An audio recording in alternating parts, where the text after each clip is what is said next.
السلام عليكم ورحمة الله وبركاته. رجعت لكم في الحلقة السابعة، وأنا أتأسف كثيرا أني غبت عليكم من تقريبا شهر، والله ما أدري.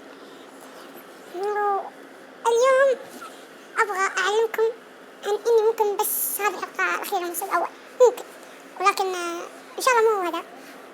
يعني اليوم في عندنا قصة، يعني مو وسخ شوي،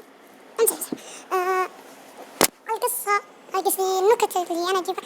النكتة دي كيف شغلات رمضان نشرناها صح، بس وش ذا بالآخر؟ في شغالة تسوي كذا، أتحدى مش القعني يا ريتك تتزوج أحسن من خشمك، بس زوجك كلمة كأنها رجالة. ها أنا أوريك تقريبا شكلي شفت حملة 3 ساعات قبل، راكب سيارة شكله مع واحد، والله ما أدري بس مر علينا. اي والله كاني شفته. وشكرا على متابعتكم، ولكن تابعوني في الحلقة الثامنة ان شاء الله بعد اسبوع او بكرة يعني، او اليوم شكل اسبوع. مع السلامة.